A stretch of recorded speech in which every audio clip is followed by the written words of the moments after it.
சாய் பக்தர்களுக்கு என் அன்பு வணக்கங்கள். ஓம் சாய்ராம். என் அன்பு குழந்தையே, உன்னுடைய குலதெய்வமானது இப்பொழுது இருக்கின்ற இடத்தை விட்டு காணாமல் போய் பல நாட்கள் ஆகிற்று. அது கூட தெரியாமல் குலதெய்வத்தை விழுந்து விழுந்து வணங்கிக் கொண்டிருக்கின்றார்கள். உன் குலதெய்வம் எங்கு போனது என்று எனக்கு நன்றாக தெரியும். அவர்கள் அங்கு இருப்பது நல்லதல்ல. உடனே உன் குலதெய்வத்தை நீ வரவழைக்க வேண்டும். அப்படியானால் உன் சாயப்பா என்னுடைய வார்த்தைகளை கேட்டு நிச்சயமாக இன்று நீ உன்னுடைய வாழ்க்கையில் உன்னுடைய குலதெய்வத்தின் அன்பினை மீட்டெடுத்து விட வேண்டும். இன்று இந்த விஷயம் தெரிந்தவுடன் உடனடியாக உன்னிடத்தில் சொல்லிவிட வேண்டும் என்று ஓடோடி வந்திருக்கின்றேன். உன் வாழ்க்கையில் ஒரு நல்ல விஷயத்தை நடத்த நினைக்கும் பொழுதெல்லாம் உன்னை சுற்றி வருகின்ற பல உண்மைகள் உனக்கு பதில் கொடுக்காமல் போனதை எண்ணி வருத்தப்பட்டு கொண்டிருந்தாய் அல்லவா? இப்பொழுது அதையெல்லாம் கலைத்து இந்த வாழ்க்கையில் உனக்கான பெரும் மகிழ்ச்சியை நான் இடத்தில் கொண்டு வந்து தர வந்திருக்கின்றேன். என்ன நடக்கிறது, ஏது நடக்கிறது என்பதனை உனக்கு தெரியப்படுத்தி, இந்த வாழ்க்கை உனக்கு என்ன கொடுக்கப் போகிறது என்பதனையும் வெளிப்படுத்தி, உன் சாயப்பா உனக்கு குலதெய்வத்தின் அன்பினை மீட்டெடுத்து கொடுக்க வந்திருக்கின்றேன். என் குழந்தையே, எதுவும் சர்வ சாதாரணமாக நடந்து விடுவதில்லை. ஒரு குலத்தையே ஒரு இடத்தில் அமர்ந்து காக்கின்ற ஒரு தெய்வம் அங்கு இல்லாமல் செல்கிறது என்றால் அது கவனிக்கப்பட வேண்டிய விஷயம் அல்லவா? அது பேராபத்தை கொடுக்கக்கூடிய விஷயம் அல்லவா? இப்படி நடந்திருக்க கூடாது, ஆனால் நடந்துவிட்டது.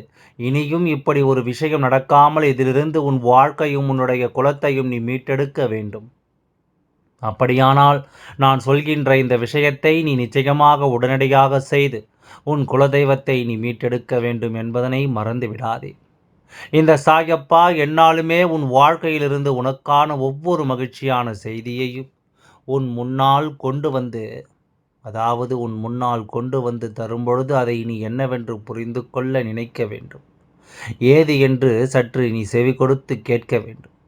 எதையும் தொலைத்து விடாமல், இந்த வாழ்க்கையில் எந்த ஒரு விஷயத்தையும் விட்டுவிடாமல் உன் சாயப்பா நான் உனக்கு நடத்துகின்ற இந்த உண்மைகளை எல்லாம் என்னவென்று நீ தெரிந்து கொள்ள வேண்டும்.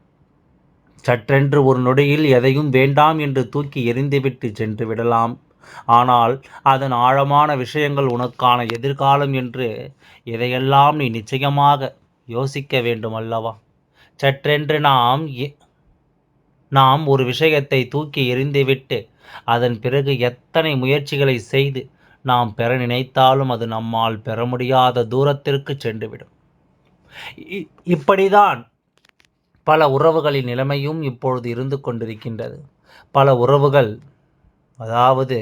உறவுகள் இது போன்ற சூழ்நிலையை எதிர்கொண்டு தான் நிறைய பேரை இழந்துவிட்டு தவித்து நிற்கிறார்கள். உண்மையான அன்பு கொண்டவர்களை தவிர்த்து விடுவதும், பொய்யான அன்பு கொண்டவர்களை அருகில் வைத்திருப்பதுமாகத்தான் இவர்கள் இருந்து கொண்டிருக்கிறார்கள். இது போன்று உன் வாழ்க்கையில் என்ன நடந்தது, ஏது நடந்தது என்பதனை தெரிந்து கொள்ளும் பட்சத்தில் உனக்காக நான் வந்திருக்கின்றேன். இந்த சாயப்பா உன் வாழ்க்கையில் நடக்கின்ற பல விஷயங்கள் உன் குலதெய்வத்திற்கு பிடிக்காமல் போனது கூட ஒரு காரணமாக இருக்கலாம். உன்னை விட்டு, உன் குடும்பத்தை விட்டு விலகிச் சென்றதற்கு அதனால் என்ன நடந்தது, ஏது நடந்தது என்பதனை நீ புரிந்து கொள்ள வேண்டும். உன்னை சுற்றி நான் இருந்து உனக்கு என்ன கொடுக்கிறேன் என்பதனை நீ சரியாக தெரிந்து கொள்ள வேண்டும். உன் சாயப்பா உன் குலத்தை காக்கின்ற தெய்வத்தை உன் இருப்பிடத்தை விட்டு வெளியே அனுப்பியிருக்கிறார்கள் என்றால் எத்தனை பெரிய சூழ்ச்சி இந்த இடத்தில் நடந்திருக்கிறது என்பதனை நீ தெரிந்து கொள்ள வேண்டும். நல்ல விஷயத்தை சொன்னால் யாரும் இங்கு செவி கொடுத்து கேட்பதில்லை. நல்ல விஷயத்தை கூட தீய விஷயங்களை முன்னிறுத்தித்தான் இங்கு ஒருவருக்கு புரிய வைக்க வேண்டிய கட்டாயம் இந்த சாயப்பாவிற்கு வந்துவிட்டது. என்னை குறை சொல்லியோ எனக்கு சாபம் கொடுத்தோ இங்கு எதுவும் ஆகப் போவது கிடையாது. உன் வாழ்க்கையில் என்ன நடக்கிறதோ அதைத்தான் உன் அப்பா அவனிடத்தில் சொல்லிக் கொண்டிருக்கின்றேன். இதனால் எனக்கு எதுவும் கிடைக்கப் போவதில்லை. தெய்வம் நினைத்ததை நான் சொல்லிவிடுகின்றேன். தெய்வம் சொல்ல வருவதை நான் அப்படியே உன்னிடத்தில் ஒப்படைத்து விடுகின்றேனே தவிர எனக்கு வேறு எந்த ஒரு பங்கும் கிடையாது என்பதனை புரிந்து கொள்ள வேண்டும். தெய்வத்தினுடைய அருளால் இந்த வாழ்க்கையில் உனக்கு எத்தனையோ உண்மைகள் தெரிய வந்திருக்கின்றது. தெய்வத்தினுடைய அருளால் இந்த வாழ்க்கையில் நீ இழந்த எத்தனையோ விஷயங்கள் உனக்கு திரும்ப கிடைத்திருக்கின்றது. அதில் பல கஷ்டங்களை எல்லாம் கடந்து இந்த வாழ்க்கை உனக்கு பல்வேறு விஷயங்களை தெளிவுபடுத்தியிருக்கின்றது. என்ன நடந்தது, ஏது நடந்தது என்று சொல்லி என் குழந்தை நீ தவித்துக் கொண்டிருக்கும் இந்த நேரம், உனக்கு மேலும் மேலும் பல சந்தோஷமான விஷயங்கள் நடக்கும் என்பதனை நீ புரிந்து கொள்ள வேண்டும். இந்த சாயப்பா எந்த நிலையிலும் உன்னை காயப்படுத்த எண்ணியது கிடையாது. எந்த சூழ்நிலையிலும் உன்னை நான் வேதனைப்படுத்த நினைத்தது கிடையாது. எந்த விஷயத்தை எப்படி கொண்டு சேர்த்தால் அது உன் செவி வந்து சேரும் என்பதனால்தான் உன் சாயப்பா அதனை உனக்கு அந்த வழியில் கொண்டு சேர்க்கிறேனே தவிர, ஒரு நாளும் உன்னை பயமுறுத்த வேண்டும் என்று நினைத்தது கிடையாது. உன் வாழ்க்கை இது போன்று இத்தனை காலமும் நடந்து கொண்டிருக்கும்போது, இப்பொழுதும் கூட உன் குலதெய்வம் உன்னை விட்டு சென்று விட்டது என்று சொன்னவுடன் உன் மனது பதைபதைக்கத்தான் செய்யும். ஆனால் அதற்கான காரணத்தை நீ தெரிந்து கொள்ள வேண்டும். உண்மையாகவே இந்த வாழ்க்கையில் என்ன நடக்கிறது என்பதனை நீ புரிந்து கொள்ள வேண்டும். உன்னை சுற்றி நடக்கின்ற ஒவ்வொரு விஷயங்களையும் நீ புரிந்து கொண்டு, இந்த வாழ்க்கை உனக்கு என்ன கொடுக்கிறது என்பதனை தெரிந்து கொண்டு, நீ தெளிவாக எந்த ஒரு விஷயத்திலும் முடிவெடுக்க வேண்டும் என்பதனை புரிந்து கொள். என் அன்பு குழந்தையே, உன் வாழ்க்கையில் உன்னை சுற்றி நடப்பதையெல்லாம் நீ சரியாக தெரிந்து கொள்ளும் பொழுது, நீ எப்பொழுதும் ஒரு சில விஷயங்களை கோட்டை விட்டு விடுகின்றாய். அது என்ன தெரியுமா? குலதெய்வம் உண்மையாகவே எந்த ஒரு குழந்தையின் மீது அன்பு கொண்டிருக்கின்றதோ அந்த குழந்தையை சுற்றி இருந்து சூழ்ச்சிகள் தாக்கும். குலதெய்வத்தை நெருங்க விட முடியாதபடிக்கு இந்த சூழ்ச்சிகள் அங்கே வேறு ஊற்றி நிற்கும். வேண்டுமென்றே குலதெய்வத்தை அங்கு வரவிடாமல் செய்து கொண்டே இருப்பார்கள். ஆனால் பேர் என்னவோ இவர்கள் குலதெய்வத்தை தாங்கி நிற்பது போல உன்னை குலதெய்வத்திடம் இருந்து வெளியே அடித்து விரட்டி விடுவார்கள். இப்படியெல்லாம் உன்னை சுற்றி இந்த விஷயங்கள் நடந்து கொண்டிருக்கும் பொழுது, இந்த வாழ்க்கையில் உனக்கு என்ன நடக்க வேண்டும், ஏது நடக்க வேண்டும் என்று நீ யோசிக்கின்றாயோ, அதையெல்லாம் உன் குலதெய்வத்தை உன்னை விட்டு விலக்கி வைத்து அவர்கள் நிறைவேற்ற முயற்சி செய்கிறார்கள். அதாவது உனக்கு நடக்கக்கூடிய கெடுதல்களை எல்லாம் நிறைவேற்ற அவர்கள் முயற்சி செய்கிறார்கள். இப்படியெல்லாம் நடந்து கொண்டிருக்கின்ற இந்த நேரம்தான் இனிமேல் உனக்கு என்ன வேண்டும், ஏது வேண்டும் என்பதனை நீ புரிந்து கொள்ள வேண்டிய தருணம். உன் அப்பா உனக்கு இப்பொழுது சரியாக சொல்கிறேன், கவனமாக கேள்.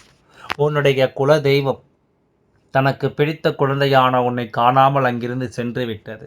நீ உன் குலதெய்வத்தை சரியாக தேடி வரவில்லை என்றும், உன் குலதெய்வத்தின் மீது நீ கொண்ட அன்பு குறைந்து விட்டதாக நினைத்து அவர்கள் வருத்தப்பட்டு கொண்டிருக்கிறார்கள்.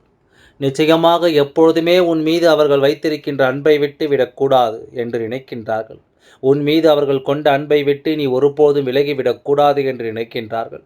ஏதாவது ஒரு விஷயத்தை இந்த வாழ்க்கையில் உனக்கு கொடுத்து உன்னை நல்ல நிலைக்கு கொண்டு வர வேண்டும் என்று அவர்கள் முடிவெடுத்து கொண்டிருந்த அந்த நேரத்தில் நீ உன் குலதெய்வத்தை விட்டு விலகி நின்றது அவர்களுக்கு மிகுந்த வேதனையை கொடுத்து விட்டது.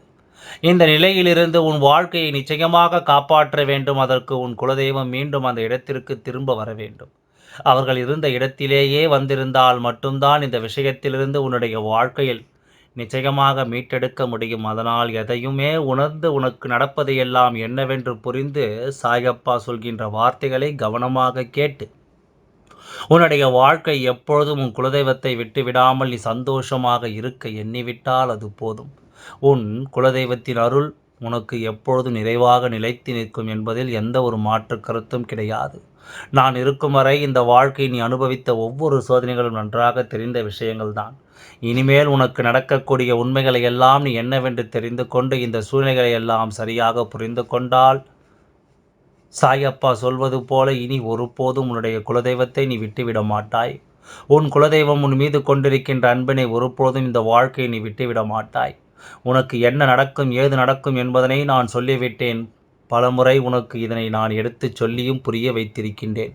அப்படி இருக்கும்பொழுது இன்று உன் குலதெய்வமானது மீண்டும் அந்த இடத்திற்கு வர வேண்டும் என்றால், அதற்காக நீ செய்ய வேண்டியது எல்லாம் ஒன்றே ஒன்று தான்.